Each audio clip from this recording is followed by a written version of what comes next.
우리 지난 토요일에 있었던 국가직 하반기 시험 있었습니다. 그죠? 그 행정 기출문제입니다.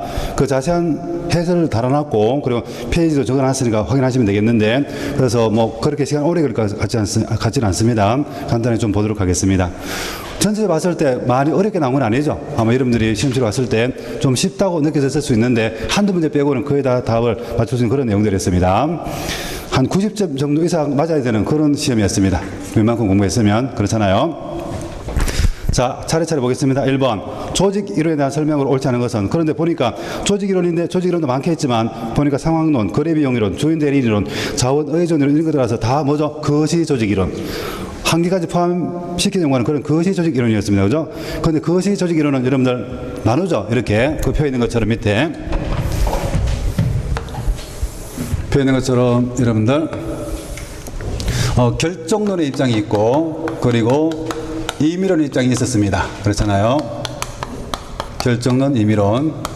자, 결정론은 환경이 조직 구조와 특성을 결정한다는 거였죠. 자, 그랬을 때 네 가지 보통 얘기합니다. 반드벤.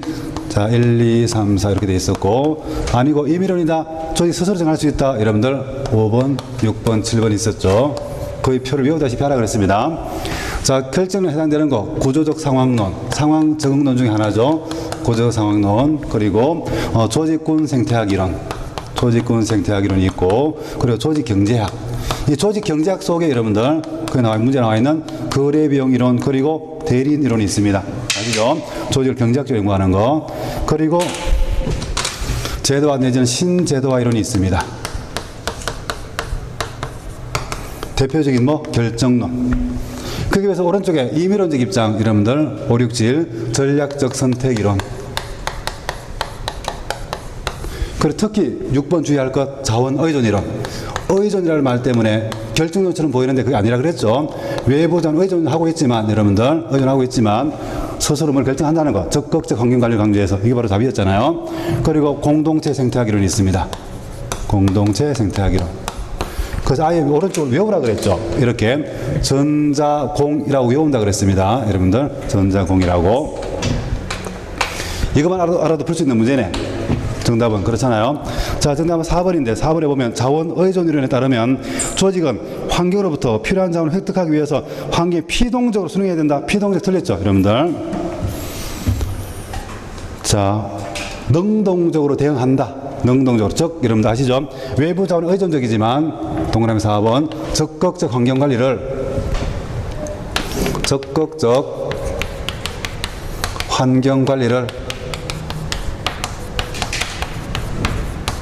중시하기 때문에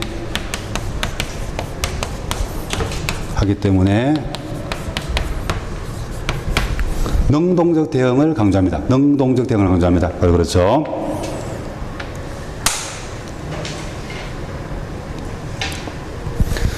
자, 나머지 보면 상황론, 상황에 맞게 구조와 특성을 결정한다는 것, 구조를 갖춰야 된다는 것. 상황론적 조직에 따르면 모든 상황에만 적용되는 유일 최선의 조직 구조나 관련 부분은 존재하지 않는다. 없다. 상황에 따라 달라지는 거니까 그렇겠죠. 자, 조직 경제학 중 2번 거래비용 이론에 따르면 여러분 거래비용이 크면 조직을 만들자 그런 거죠. 그랬을 때 시장의 자발적인 교환 행위에서 발생하는 거래비용이 관료제의 조정비용보다 클 경우에는 거래를 내부하는 게 더 효율적이다. 그러니까 거래하지 말고 조직이나 기업을 만들어서 안에서 하자 그 말이죠. 웬만하면 다 처리하자 그런 겁니다. 그리고 주인 대리인 이론에 따르면 주인과 대리인 간에는 정보 비대칭성 때문에 대리인은 도덕적 해이 그리고 주인의 역선택이 발생할 수 있다. 바로 그렇죠, 여러분들. 저런 문제를 해결하기 위해서 정보의 대칭을 위한 그런 노력이 필요하다 그런 거였습니다. 정답 4번. 그 다음에 2번 미래 예측을 위한 일반적 델파이 기법에 대한 설명을 옳지 않은 것은 델파이. 여러분들 자, 과거 자료도 많이 없고 그리고 이론도 없을 때 누구한테 물어보는 거죠. 전문가들한테 물어보는 것. 물어보는데 특히 델파이는 토론하지 않고 어떻게 하죠? 설문조사해서 그 결과를 정리하는 거였습니다. 정답은 3번. 3번에 불확실한 먼 미래보다는 가까운 미래를 예측하기 위해서 통계 분석을 활용하는 객관적 미래 예측 방법이 다 틀렸죠, 여러분들. 특히 끝에 객관적 틀렸죠. 직관적 그리고 주관적 미래적 기법이죠. 자, 자료 앞에 있습니다. 가져가세요. 자, 주관적, 직관적입니다. 그리고 앞에 가까운 미래보다 먼 미래, 그죠? 바꾸면 되겠지. 먼 미래에 대해서 물론 통계 분석하긴 합니다. 그런데 그 의견의 출처가 소스가 뭐기 때문에 주관적 판단이기 때문에 그죠? 주관적 판단이기 때문에 직관적이며 여러분들 주관적인 그런 미래 예측 기법이라 그랬습니다. 틀렸죠? 나머지는 맞습니다. 1번 전문가들의 의견을 종합해서 보다 합리적인 아이디어를 만들려는 시도이고 정책 대안을 결과 예측뿐만 아니라 정책 대안의 개발이나 창출에도 사용될 수 있습니다. 그리고 이번에 전문가 집단의 의사소통은 구조화된 설문지를 통해서 반복적으로 이루어집니다. 그죠? 설문조사죠. 그것도 반복적으로 한 번만에 끝내는 것이 아니라 아시죠? 그리고 4번 전문가 집단은 익명성이 보장된 상태에서 중요하죠. 설문지에 답하는데 이름 적지 않는다 그랬죠. 솔직한 의견을 듣기 위해서 익명성이 보장된 상태에서 답변하고 자신의 답변을 수정할 수 있습니다. 다시 돌아오는 그 설문지에 대해서. 그렇죠. 정답 3번 알아두고 그 다음에 뒤에 넘겨서 3번 문제, 페베가 주장한 이념형으로서의 권대 관료제에 대한 설명을 옳지 않은 것은 했습니다. 자, 관료제 이론가 중에 대표적인 사람 막스 베버가 있죠. 아시죠? 너무 쉽습니다. 정답은 2번. 관료는 객관적 중립적 입장보다는 민원 입장에서 판단한다고 결정한다. 좋은 말 같죠? 그런데 틀렸습니다. 여러분들 개인적 사정 봐주지 않는다 그랬죠? 그 밑에 자료 중에서 마지막에 다음 페이지 보세요. 9번. 여러분들 비개인성을 강조했죠? 아시죠? 임퍼서널리즘, 몰 인간성, 비정의성, 몰 인격적 존재성입니다. 그리고 첫째 줄에 있는 것처럼 관료들은 공식적 업무 수행에 있어서 개인적 특성이라든가 기호 영향을 받거나 줘서는 안 된다. 다음 줄 뒤에 있는 것처럼 뭐 객관적이고 공정한 업무 수행을 해야 된다. 그러기 위해서 다음 줄에 뭐 감정과 편견 없는 그런 업무 처리가 필요합니다. 그래서 저는 갈 때마다 우리 얘기했던 거 이거 기억하시죠? 저게 바로 영어로 임퍼서널리즘인데 임퍼서널리즘 강조하고 있습니다. 자, 퍼선 그러면 사람 또는 개인이죠. 그러면 퍼서널리즘 그러면 개인적 친분 관계나 정에 따라서 업무 처리하는 것에 그렇게 하는 건데 그렇게 하지 말라고 부정어가 붙어 있죠. 임퍼서널리즘입니다. 그러니까 여러분들 개인적인 감정에 이런 게 이끌리지 마라. 정에 이끌리지 마라. 그런 거죠. 따라서 규정대로 해라. 그렇기 때문에 혹시 이런 말 나오면 개인화라는 말이 나오면 틀린다 그랬고 여러분들 특히 인간적 관료라 그랬을 때 이 말 자체는 좋은 거지만 인간적 관료라 그랬을 때 이 말 자체는 좋은 거지만 관료 특징으로는 옳지 않다.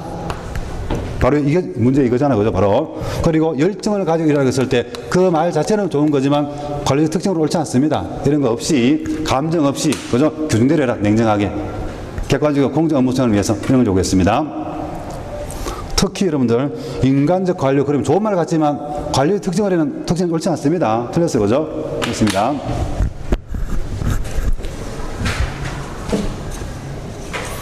그래서 정답은 2번. 정답 2번인데 앞뒤 바꾸면 되겠죠. 민원 입장을 헤아리기보다는 뭐 객관적 중립적 입장에서 여러분들 판단을 결정해야 된다. 나머지는 맞죠? 1번. 관료들은 계급과 근무 현황에 따라서 정해진 검증적 보수를 받습니다. 그래서 우리 성립 배경에 화폐 경제 발달 그런 게 나와 있어서 그랬었죠. 그리고 한번 모든 직위의 권한과 권한을 범위는 법규에 따라서 규정됩니다.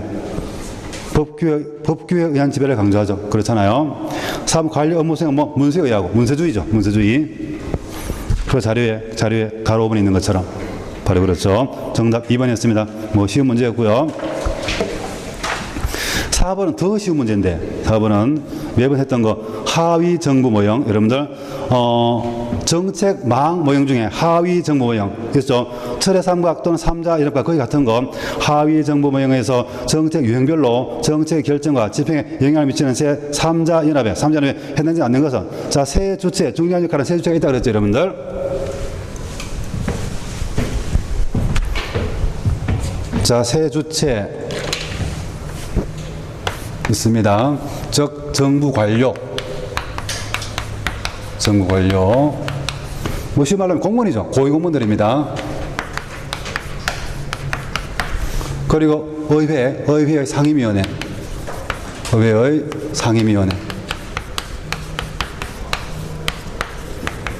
바로 국회의원들이죠. 그죠? 이 사람들 중요한 역할을 하고 그리고 이익집단 뭐 기업집단 그렇게 말할 수 있습니다. 이들이 똘똘 뭉쳐서 어떻게 하면 자기들의 이익을 극대화할 것인가 그 고민에서 결정하는 거. 예컨대 이런 말을 했었습니다. 여러분들 미국에서 국방정책 연구해보니까 국방정책은 국가의 안위에 관련된 중요한 공공정책이지만 국가 안위 같은 생각 안 하더라. 예컨대 여러분들 국방성 고위 관료들 그리고 의회 안에 있는 국방위원회 소속 국회의원들, 그리고 무기생산업체 대표, 그들이 모여서 어떻게 하면 자기들의 이익을 극대화할 것인가 고민해서 결정하더라. 바로 그런 거였죠, 여러분들. 정답은 4번입니다. 여기에 시민사회단체는 포함되어 있지 않습니다. 시민단체는 포함이 안 되어 있죠. 1번 의회위원회, 2번 관련 이익집단입니다. 그 다음에 3번 소관부처 또는 관료조직, 이렇죠. 관료들. 정답 4번. 저런 문제는 그냥 점수 주려고 내는 문제인데 틀리면 안 되겠죠. 5번. 정책평가 방법 논리 모형과 목표 모형으로 구분할 경우에 논리 모형에 대한 설명으로 옳지 않은 것은 이게 조금 이번 문제에서는 조금 어려운 문제를 할 수 있습니다.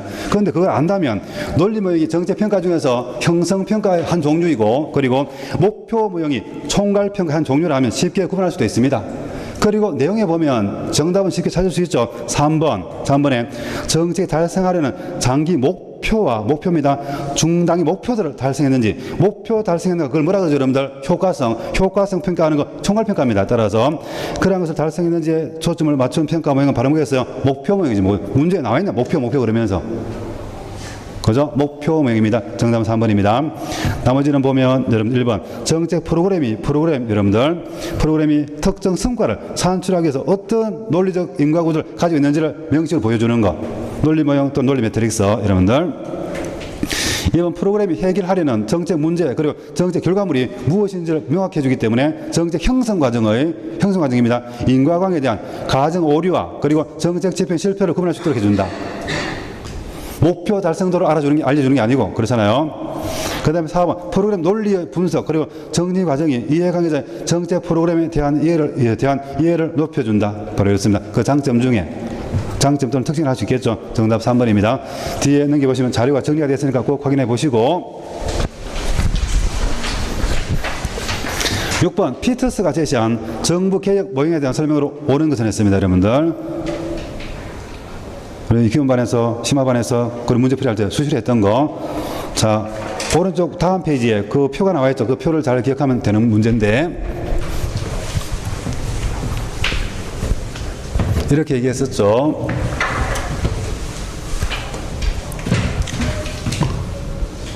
이 표를 잘 이해하고 기억해야 된다고 그랬습니다.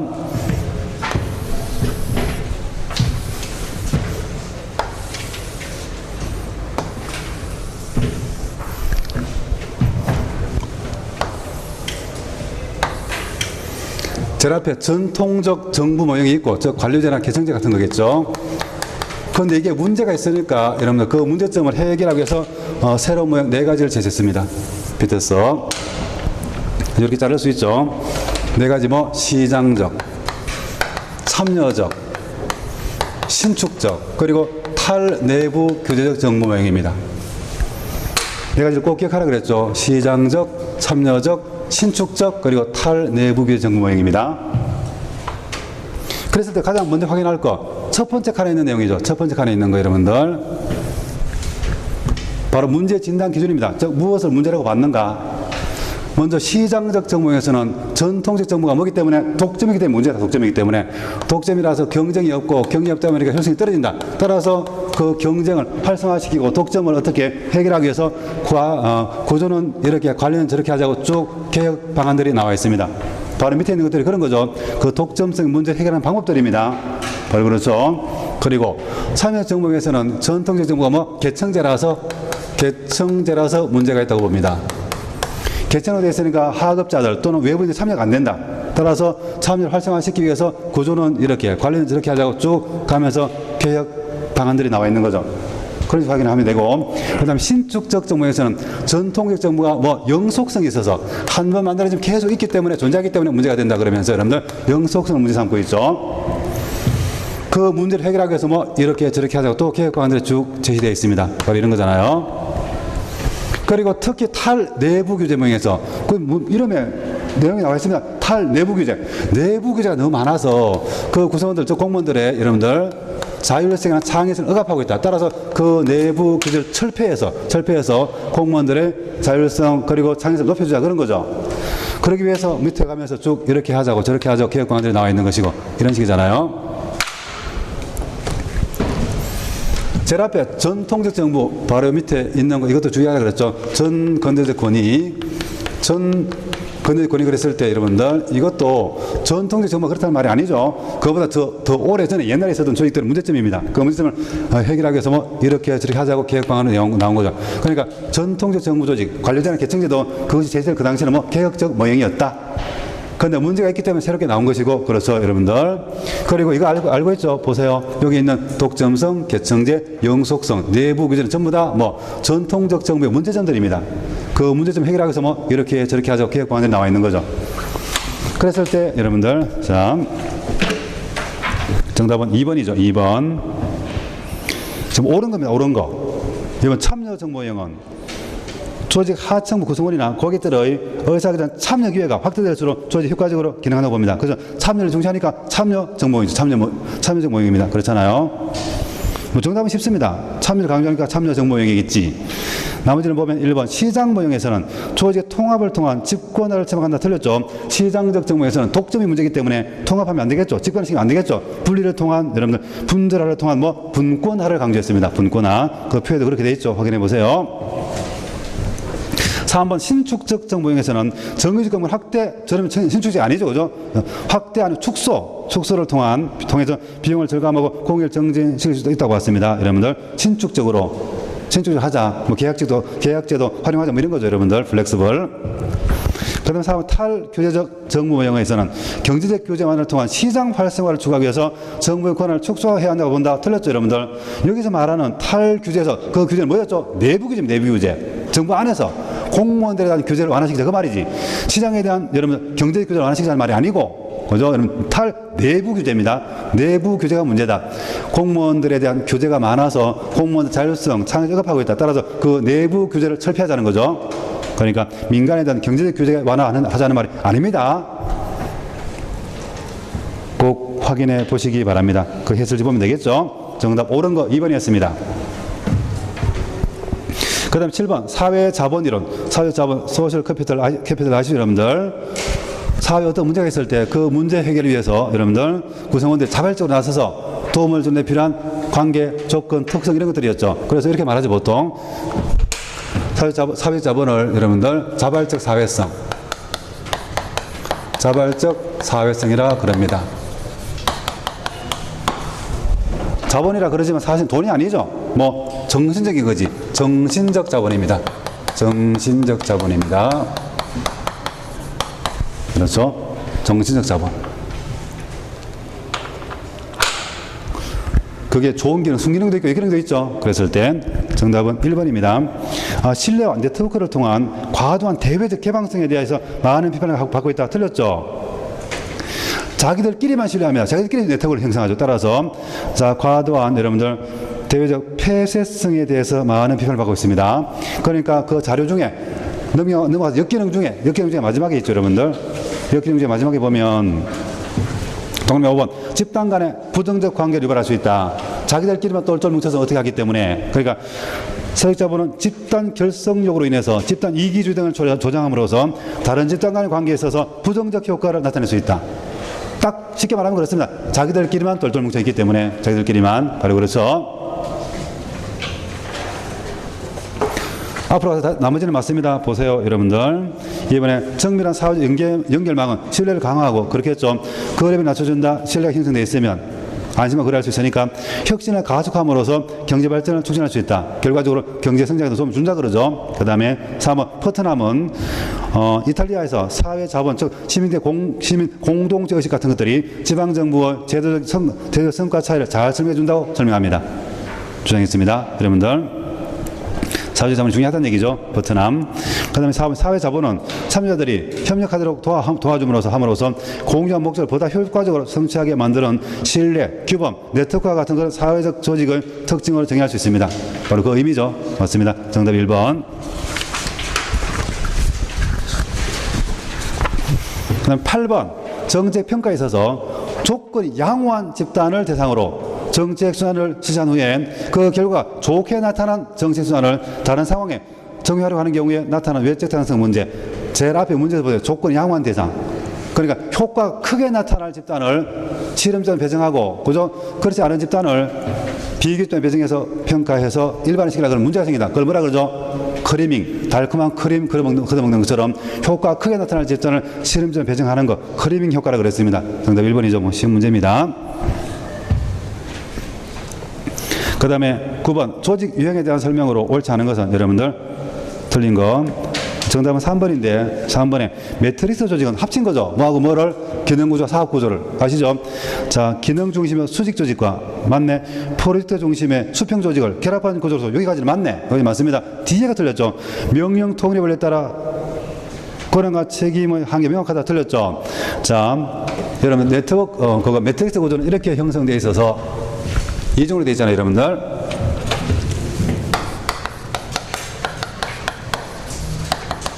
매트릭스 구조 또는 매트릭스 조직. 수직적으로 기능 구조, 기능 부서가 있고 수평적으로 사업 구조, 사업 부서가 있습니다. 이렇게 결합되어 있죠, 여러분들.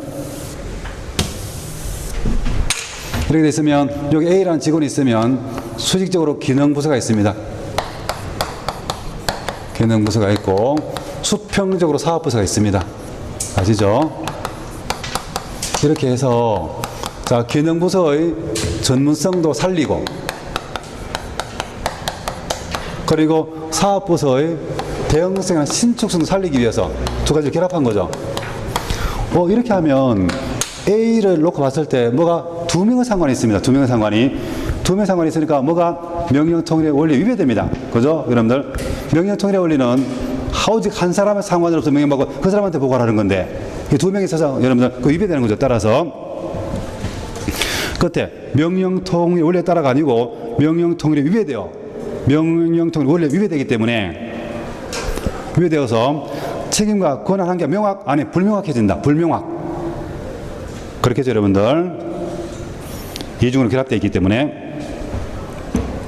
정답은 3번이고 나머지는 맞죠? 그 1번 태스크포스는 특수한 과업 완수를 목표로 기존의 서로 다른 부서에서 사람들을 선발해서 구성한 팀으로서 본래 목적을 달성하면 해체되는 임시조직이다. 뭐 임시작업단 그렇게 말하죠, 여러분들. 이번 프로젝트 팀은 전략적으로 중요하거나 창의성이 요구되는 그런 프로젝트를 진행하기 위해서 여러 부서에서 적합한 사람들을 선발해서 구성한 조직입니다. 영유사업단 그렇게 말하죠, 사업팀.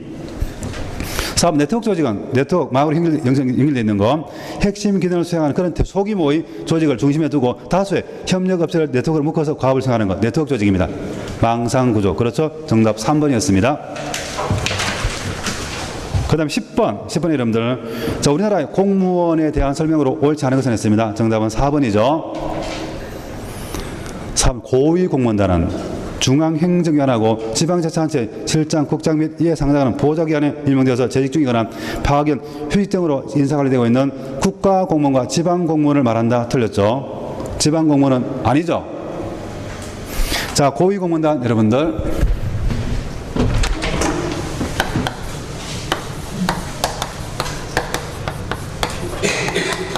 그 포함되는 거 안 되는 거 정리가 되어 있지만 봐도 잘 모르겠다 그럽니다. 학생들이. 아주 단순하게 말하면 이런데 국가공무원에 적용됩니다. 지방직은 없죠. 단 지방에 근무하는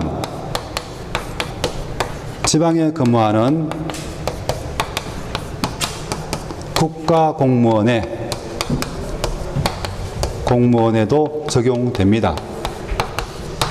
그런데 자, 지방에 근무하는 국가직 공무원이라고 그랬어요. 국가공무원. 지방직 공무원이 적용된다는 말이 아니고, 그죠? 자, 지방에 근무하는 국가직 공무원, 여러분들. 그 중에서 중앙정부의 실장, 국장급 행정된 사람한테 적용되는 건데, 여러분들. 그 예로서, 이런 걸 얘기했죠. 예로서, 부단체장, 행정부시장, 그리고 행정부지사. 이런 사람들은 지방에 근무하고 있지만 여러분들 국가직 공무원이다. 그래서 이 사람들은 적용된다. 지방적 공무원이라서 적용되는 것이 아니라 국가직이기 때문에 지방에 근무하지만 국가직이기 때문에 지방직 공무원한테는 없습니다. 뭐가? 여러분들 고위공무원 제도가 요것 때문에 약간 헷갈리기도 하지 사실은. 지방에 근무하는 국가직 공무원입니다. 국가공무원한테 적용되는 거지. 그죠? 지방 공무원한테는 없습니다.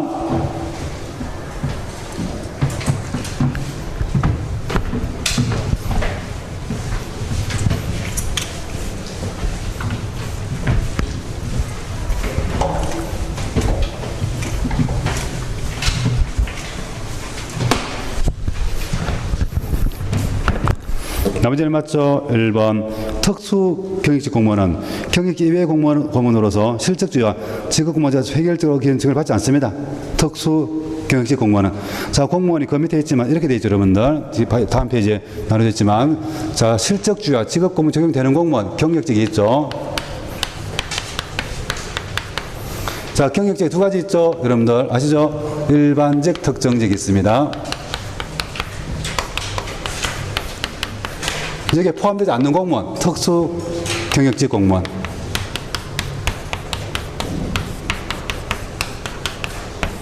여기 뭐 정무직이 있고 별정직이 있죠. 다음 페이지 보면 있습니다. 정무직 그리고 별정직 이렇게 공무원이 종류가 구분되어 있죠. 여러분 대부분 다 일반직 공무원을 준비하고 있습니다. 경력직 중에서 그렇잖아요.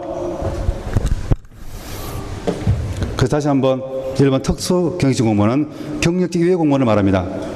이 사람들한테는 실적주의와 직업 공무원자 적용이 안 됩니다. 그죠? 획일적인 전면 적용이 안 된다. 2번에 보니까 법관, 검사, 외무, 경찰, 소방, 교육공무원, 그리고 군인, 군무원, 헌법재판소, 헌법연구관 중에서 뭐라고 했죠? 연구관, 재판관 말고 국정원 직원 등은 경력직 공무원 중에서 뭐다? 특정직이다. 책이 그대로 있는 거잖아요, 여러분들. 그래서 한번 선거로 침하거나 임명할 때 국회 동의가 필요한 공무원은 뭐라 그러죠? 특수 경력 중에서 뭐 정무직 공무원. 바로 그렇죠? 쉽습니다. 정답은 4번입니다. 자료 지나가서 자 11번 사회 기반 시설에 대한 민간 투자 사업에 있어서 민자 유치 방식이죠. 보세요. 사업 시행자가 시설 건설하는 중에 건설 동그라미하고 필드했죠. 해당 시설의 소유권 동그라미 소유가 있다. 오입니다. 그죠? 오운하다 오운. 운영권 운영 뭐 또 오퍼레이터 이걸 가지고 사업 시행자 가지는 방식. 자 정부에 넘겨준다는 말이 없습니다. 없어요. 그럼 T가 나오면 틀리겠네. 그죠? T에 다 제끼면 정답은 1번입니다. 그래서 이렇죠, 여러분들. BOO입니다. 항상 그 말해보면 다 용어가 나와 있습니다, 여러분들. 자, BOO 이렇죠. 민자유치 방식 중에 BOO. 그러면, 자, 정부가 있고, 민간 사업자가 있다. 그리고 소비자가 있다. 국민들이 있는 거죠. 이랬을 때. 자, 민자유치 방식 중 BOO는 민간 사업자가 B 건설해서 O 가지고 있으면서 요 O는 여러분들 O이죠. 소유가 있는 거. 소유가 있으면서 여러분들 자기들이 사업하는 거지. 운영합니다. 운영. 여러분들 서비스를 제공하고 사용료나 요금을 받습니다. 사용료 요금을 받습니다. 오퍼레이터. 이 O는 오퍼레이터죠. 운영하는 거. 그러니까 민간업자들이 건설해서 가지고 있으면서 운영하는 거. 정부에 넘겨주지 않습니다. 뭐 소유권 이전 넘겨준다 그런 말이 없죠. 없잖아요, 여러분들. 그래서 합치면 BOO입니다. 이거는 결국 여러분 정부가 할 일을 민간업체가 대신하고 있는 겁니다. 대신하고 있는 거. 정부에 넘겨주는 게 없죠. 그래서 T자가 들어가 있으면 T자가 바로 트랜스퍼 소유권 이전 지켜주는 거라서 틀렸습니다. 그러면 T자 들어가 있으면 다 틀렸죠. 정답은 1번입니다. 그냥 저런 문제 나오면 후루룩 한 번만에 보려고 봐서 답은 정답 고르려고 그러지 말고 따져봅니다. 그죠? 무슨 말이 있는지. 그 힌트가 다 있으니까 문제에. 정답 1번입니다. 그 다음에 12번 계급정년제도. 계급정년제도에 대한 설명을 옳지 않은 것을 했습니다. 계급정년제는 그런 거죠. 어떤 계급에서 몇 년 안에 승진 못하면 그만둬야 되는 겁니다. 일반 공무원한테는 없고 경찰이나 군인들한테 있지. 그죠? 어느 계급에서 몇 년 안에 승진 못하면 그만둬야 되는 거. 계급정년제가 있습니다. 그러면 그렇게 잘리는 공무원들은 불안할까요? 안정감을 느끼실까요? 불안하죠. 그죠? 불안합니다. 따라서 정답은 4번입니다. 당연히. 모든 공무원의 직업적 안정성을 확보할 수 있다. 틀렸죠. 뭐 이렇게 되겠네. 전부 다 적용이 아니니까 일반 공무원들의, 아니, 일부 공무원들의 직업적 안정성을 저해할 수 있다. 일부 공무원들의 직업적 안정성을 저해할 수 있다. 그 적용되는 그 사람들은 그죠? 불안하겠지. 그죠? 쭉 정리까지 그만하는 것이 아니라 그만둬야 되기 때문에 중간에.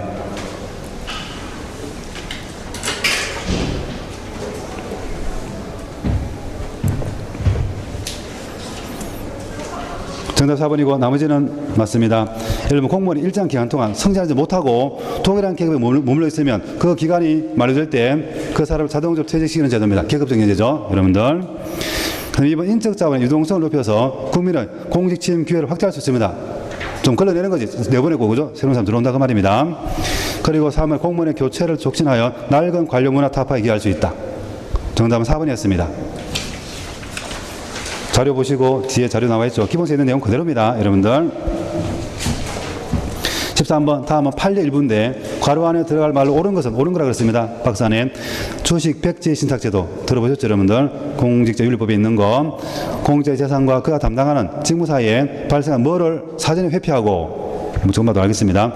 공직자가 직위 또는 직무상 알게 된 정보를 이용해서 주식 거래를 하거나 주가에 영향을 미쳐서 부정하게 재산을 정직하는 것을 방지하고, 국민에 대한 봉사자로서 직무 전념 의무를 다하도록 하기 위해서 일정 금액을 초과하는 주식을 보유하고 있는 경우에 그 주식을 매각하거나 아니면 그 주식의 관리, 운용, 처분, 권한 일체를 수탁기관에 위임하여 자신의 재산이 어떤 형태로 존속하는지 알 수 없도록 신탁 계약을 체결하도록 하는 제도를 말합니다.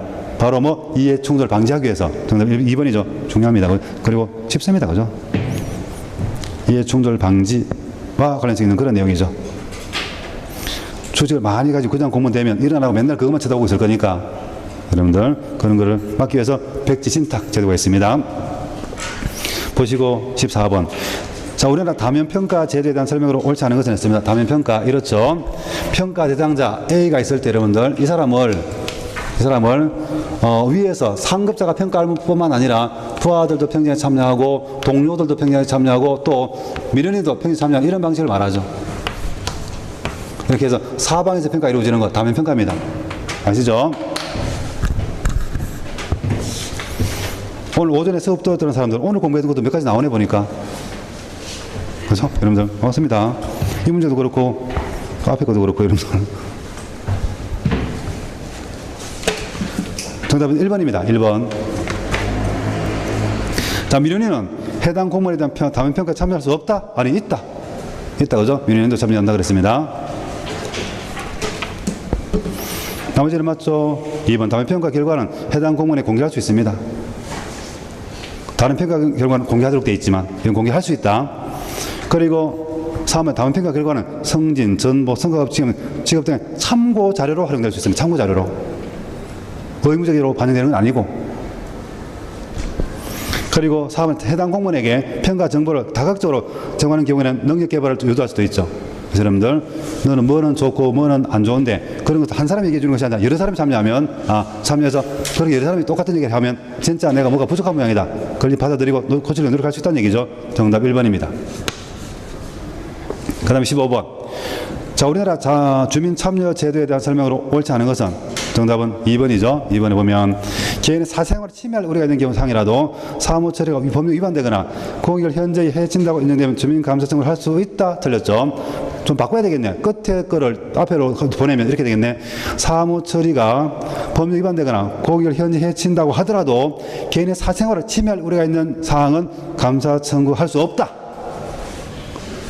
제외사항이 있죠. 그죠? 그 밑에 저번에 있는 것처럼. 저 우리 외웠었죠. 기억나시는 분들? 수사감수라고 외웠었는데, 수사감수. 잠깐 뒤에 넘겨보세요. 여러분들. 안 되는 거. 이런 수사나 재판에 관여가 안 된다. 그래서 수사에서 숫자 동그라미 하고, 이번 개인의 사생활 침해하는 거 안 됩니다. 사생활 사 동그라미 하고, 3은 다른 경우에 감사했거나 감사 중인 사항, 감사 감 동그라미 하고, 4은 독일한 사항에 대해서 소송, 그죠? 소송이 계속 중에 그 끝에 판결이 확정된 사항 안 된다 그랬죠? 소송에서 소해서 수사, 감소, 외우라 그랬습니다. 수사, 사생활, 감사, 소송. 이런 것들에 관한 것은 안 된다. 제외사항이었죠.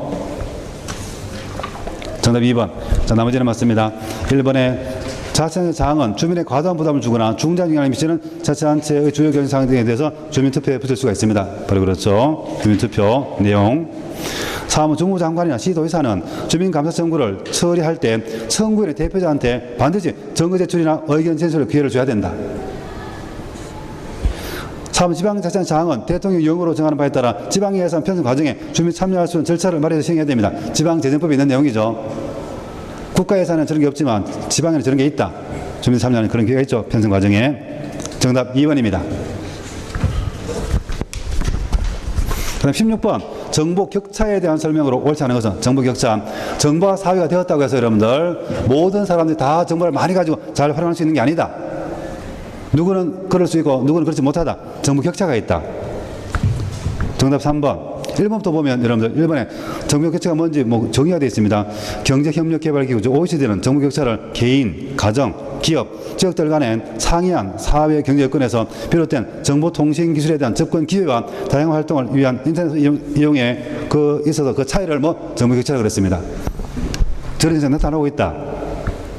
그걸 해소하기 위해서 우리나라에서 하고 있는 거, 이번 정보화 마을 사업이 있는데, 정보화 마을은 우리나라에서 도농 간의, 도시와 농촌 간의 정보 격차 해소를 위해서 시행한 지역 정보화 정책의 사례입니다. 바로 우리 심화 수업, 투했던 서브노트 있었던 그런 내용인데. 3은 국가정보화기본법은 국가정보화기본법입니다. 기본법은 국가기관과 지방자치단체뿐만 아니라 민간기업에 대해서도 정보격차 해소 시설 마련 의무를 규정하고 있다 틀렸습니다. 민간기업은 아니죠. 국가정보화기본법이기 때문에 국가기관과 지방자치단체에서 규정하고 있지 민간기업은 포함되지 않습니다. 그 법조문에도 그렇게 되어 있죠. 한번 보세요. 그리고 4번 장애인 차별금지 및 권리구조 등에 관한 법률은 정보통신 그리고 의사소통 등에서 정당한 편의 제공 의무에 관한 규정을 주고 있다. 그 조문 확인하시면 되겠습니다. 정답 3번입니다. 그 다음에 17번 바우처 제도. 바우처 제도에 대한 설명으로 옳지 않은 거예요. 여러분들 바우처 민영화 방식 중에 바우처 여러분들 정부가 해야 되거나 하고 있었던 사업인데 민간한테 맡겼을 때 민간업체에서는 돈을 받죠. 그래서 그 돈 내기 힘든 사람한테 쿠폰을 주는 거죠. 그래서 바우처 바로 서비스 구매권이었습니다. 서비스 구매권. 그 쿠폰을 줘서 그 쿠폰 가지고 소비할 수 있도록 해주는 거. 바로 그런 거죠. 옛날에는 그 종이 쿠폰이었는데 지금 거의 다 전자 쿠폰이죠. 전자 바우처입니다. 신용카드 형태의 카드에다가 포인트를 적립해줘서 결제할 수 있도록 만들어주는 거. 바로 그런 거죠. 자, 정답은 1번. 살라몬의 행정수단 유형 분류에 있어서 민간 입찰과 같이 직접성이 매우 높은 행정수단이다. 틀렸죠. 직접성이 낮은 행정수단이다. 특히 바우처는 직접이 더 낫습니다. 이게 정부가 직접 하는 게 아니잖아. 민간한테 맡겼고 여러분들 민간한테 사업을 맡겼고 또 소비자한테 쿠폰을 주는 거라서 일단 정부에서 넘어갔죠. 민간으로. 그렇기 때문에 여러분들 직접성이 낮은 수단입니다. 그 표에도 있으니까 왼쪽 제일 위에 칸에 있죠. 직접 낮은 것 중에 마지막에 있는 바우처. 나머지는 맞죠? 이번 전자바우처의 도입을 통해서 행정 비용을 절감할 수가 있습니다. 종이 쿠폰 매번 주는 것도 아니고 카드 한번 만들어주면 그 포인트만 적립해주면 되니까. 3번처럼 나와 있는 수혜자한테 현금을 지급하는 대신에 특정 재화나 서비스를 구매할 수 있는 쿠폰이나 포인트를 제공하는 그런 제도입니다. 바우처 방식. 바로 그렇죠. 그리고 4번 저소득층 그런 특수계층을 특성으로 하는 그런 복지 분야에 많이 활용되고 있습니다. 정답 1번. 그 다음에 18번.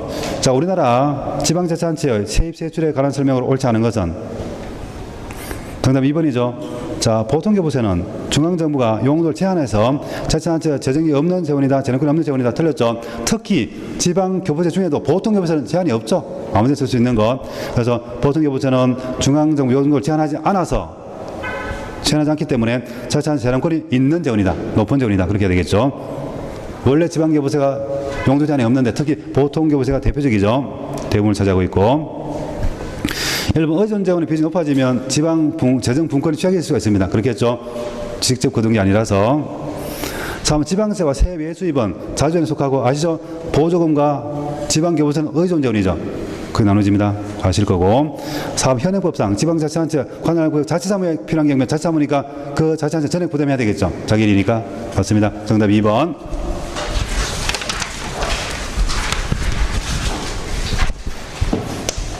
자, 19번. 여러분들, 이제 두 문제 남았는데, 지금까지 보면서 어떤 생각이 들어요? 아, 거의 수업 시간 다 다뤘던 것들이구나. 다 아시는 것들입니다. 그죠? 그렇잖아요.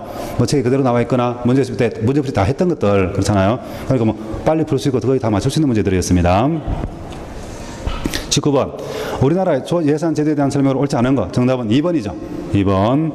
초세 지출 예산 제도는 세금을 징수하기 위해서 지출한 예산을 통합적으로 관리하기 위한 그런 예산 제도이다. 이상한 말이 나와 있습니다. 초세 지출 예산은 뭐였죠? 초세 지출은? 초세 감면이죠. 조세가 하면, 그래서 세금 받을 걸 아무거나 깎아주는 거였습니다. 여러분들, 저런 게 아니고, 아예 조세 지출 의미가 잘못되어 있네. 조세 감면과 같은 제세상 혜택을 주는 건데, 그걸 내용을 밝히는 것이 조세지출 예산제도고, 정답 2번입니다. 나머지 맞죠? 1번. 통합재정은 일반에게, 특별하게 기금등을 포괄한 국가재정 전체 재정을 나타내주는 겁니다.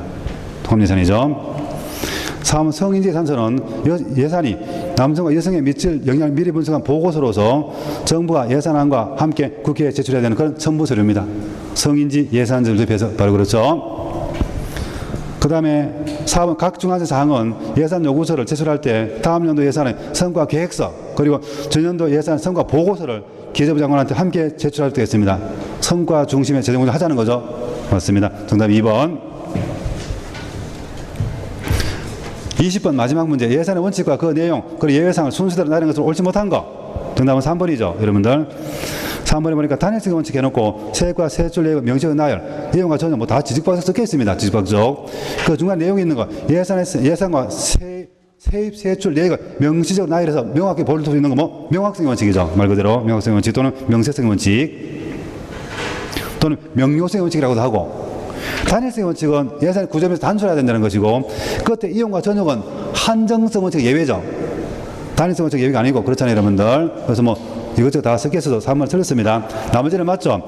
1번 사전의결 원칙은 행정부가 돈 쓰기 전에 국회 의결이 미리 필요하다는 것인데 그렇잖아요.